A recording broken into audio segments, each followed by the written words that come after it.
Hello, my name is Phillipa Vincent-Connolly and I'm a historian. I've been studying with the Open University for many years, and I'm here to talk to you about my experience of disability when I was growing up and what it was like in the mid-20th century for children with disabilities. I was born in 1970 and I was born at 26 weeks. I weighed 2 pounds 2 ounces and I was born really early. I was premature, that's why I was so small. And I had to stay in hospital for 6 months in order for the doctors to help my lungs to develop and progress. And I also had to have lots of intervening surgeries and obviously help support me to be able to go back home with my mum and dad. When I was in hospital, my dad said that I was so small, he would be able to lay me out in his hand, completely outstretched with just my feet dangling over the end of his fingers. So I was really tiny. I weighed less than a bag of sugar. My head was about the size of a tangerine. Apparently I died about 10 times and they had to revive me and give me a certain amount of oxygen to actually keep me alive. And that then affected parts of my brain, which then affected my walking and the muscles in my legs, which is what I ended up with, why I ended up with a diagnosis of cerebral palsy. Now, back in 1970, the year that I was born, babies that small didn't normally survive, and my parents were actually approached to go into the Guinness Book of Records because I was the smallest surviving baby at that time. My parents didn't want the publicity, so I actually didn't go into the Guinness Book of Records, and they were just pleased that I was alive and that they were able to try and support me the best way that they could at that time with the way the attitudes were. Now, in the 70s, 60s, 70s, there was still the attitude of it's better that they are not seen and not heard, and by them I mean disabled children, disabled people. It was considered that we were better off institutionalised so that we could then get the care we needed, we could then get daily physio we needed, we could then get some sort of education that they felt, obviously we could be taught. And I was put into a Shaftesbury Society boarding school when I was 3 years old. My parents at the time lived about 20 minutes down the road by bus, and I would see them every weekend, but the rest of the time I would board at this particular school throughout the week.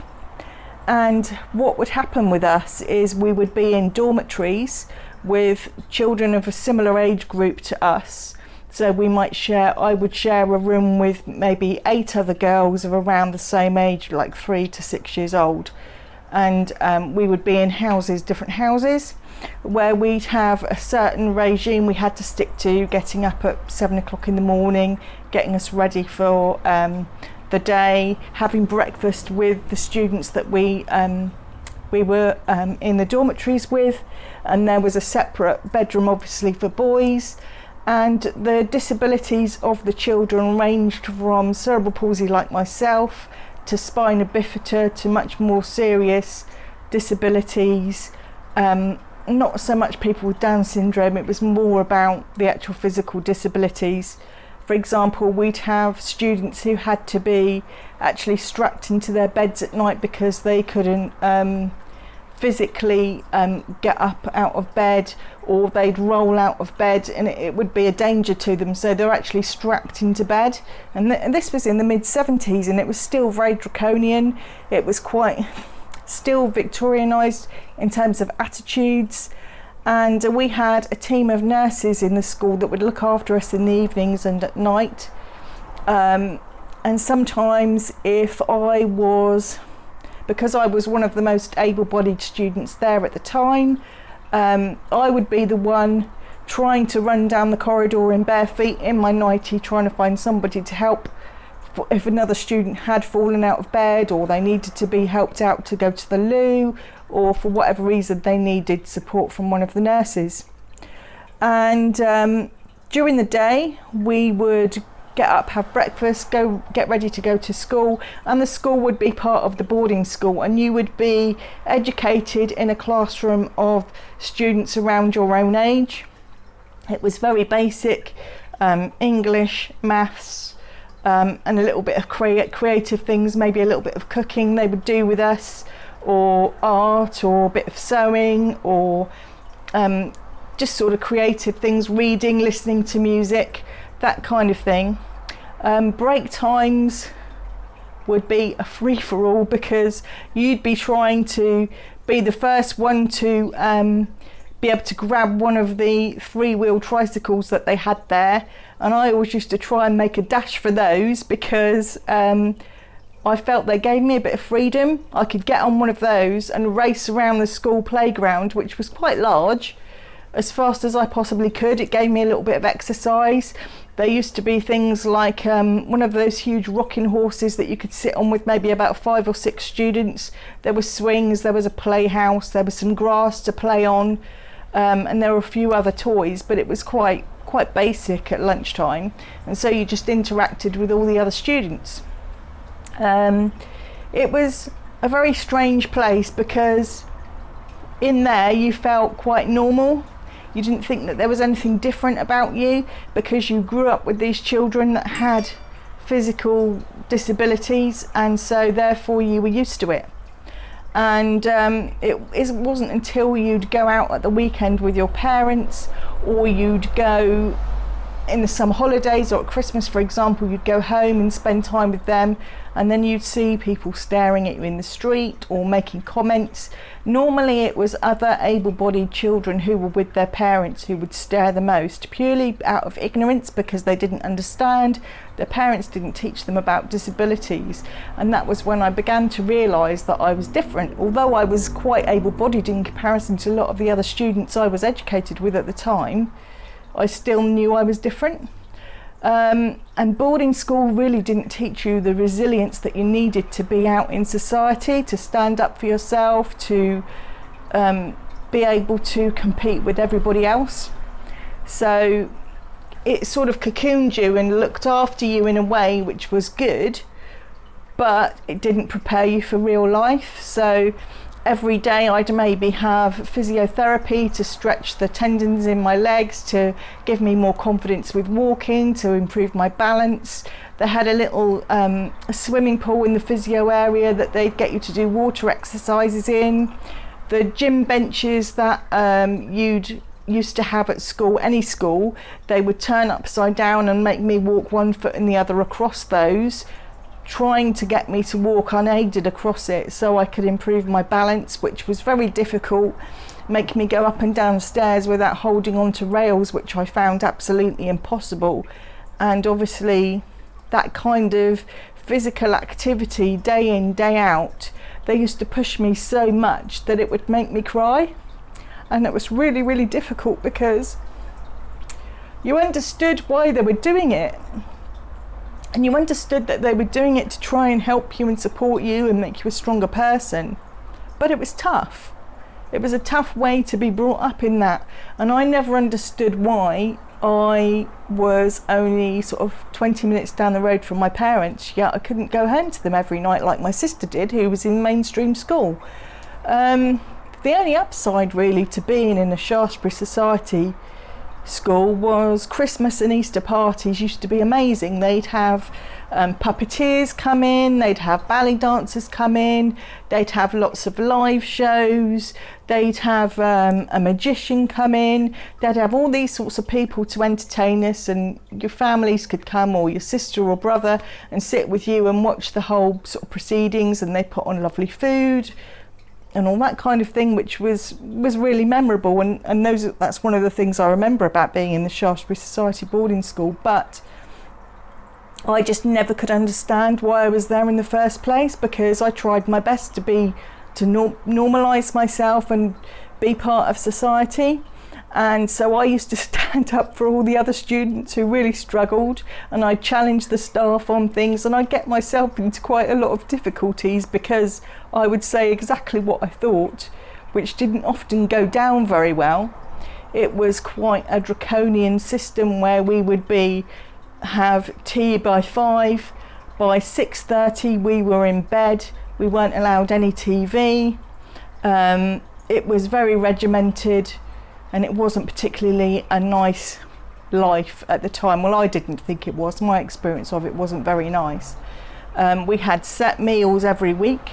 Fridays was the nightmare for me because I hated the smell of fish, couldn't even bear to be in the same room if somebody cooked fish.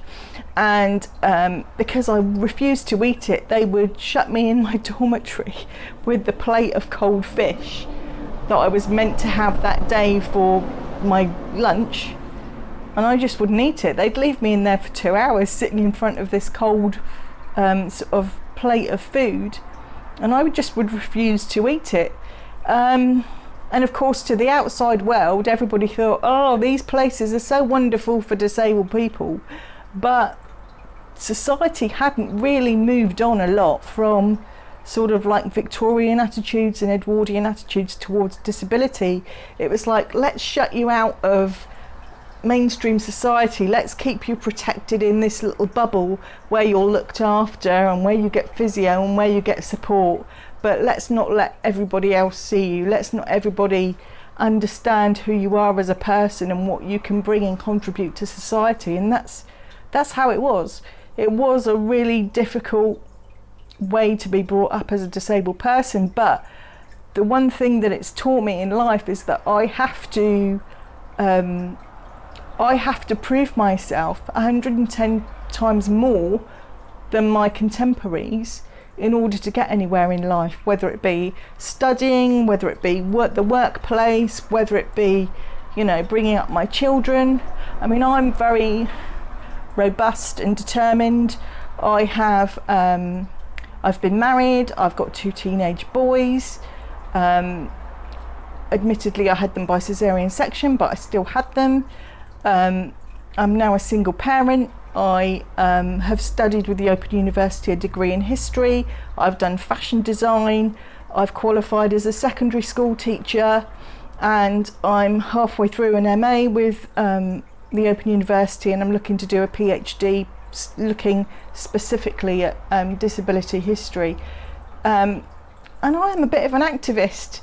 I've been in politics, and I have fought for people with disabilities. I've campaigned for things.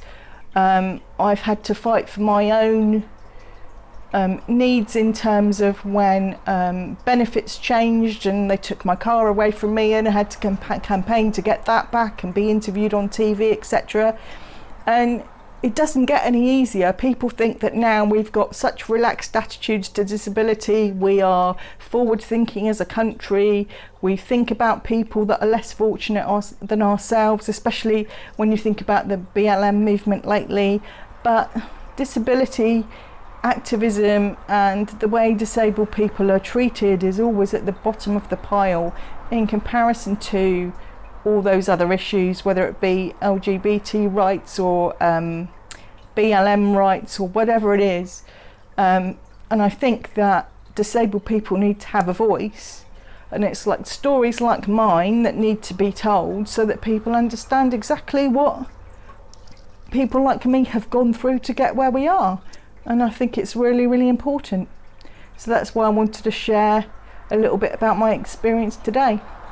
I was fortunate enough that I didn't stay in the Shaftesbury Society boarding school for long. I left there when I was 9 years old, went into mainstream school, and then obviously had to fight the bullies and the able-bodied children and ableism in society to get where I am today. But it's made me a much, much stronger person, able to contribute and make a difference. Thank you.